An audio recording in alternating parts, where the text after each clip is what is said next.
लेकिन ये तेरे चेहरा के झुर्रिया देख के हमारा क्या एहसास होता कि आज कोनो बात बात तुम्हारा से छिपैले बाड़ू। ये जान तू बताइबो ना तो हम जानब कैसे तोरा की तकलीफ का बा।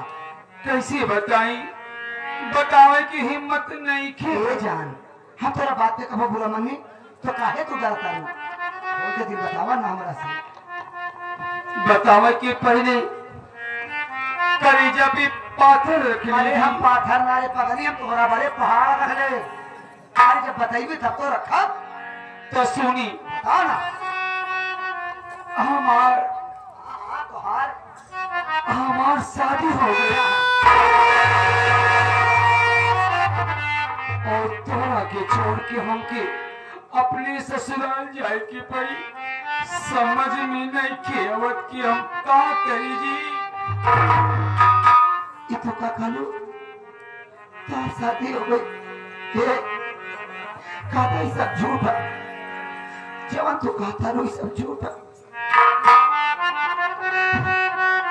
तू मेरे प्यार के गला घोट दे लो। ये अरे तू हमारे से कसम खेले डालू ना कि सामे थी अब सामे मरब।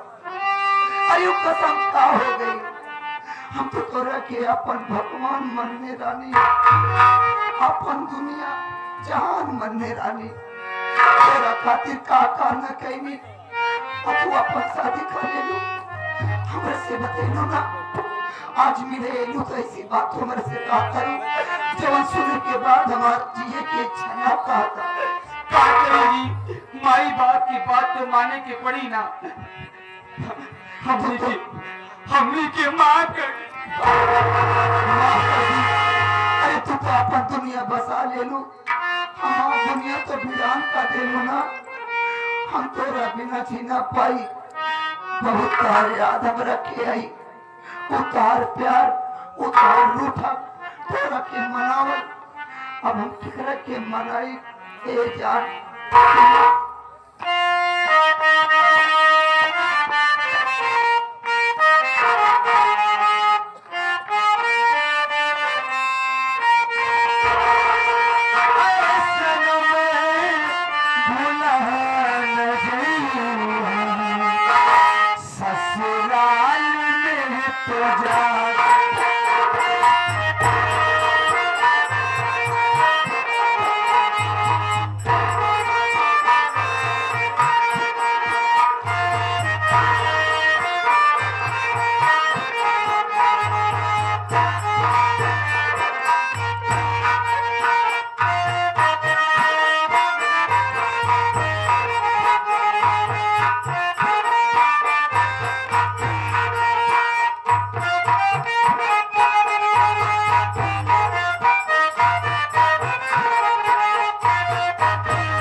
We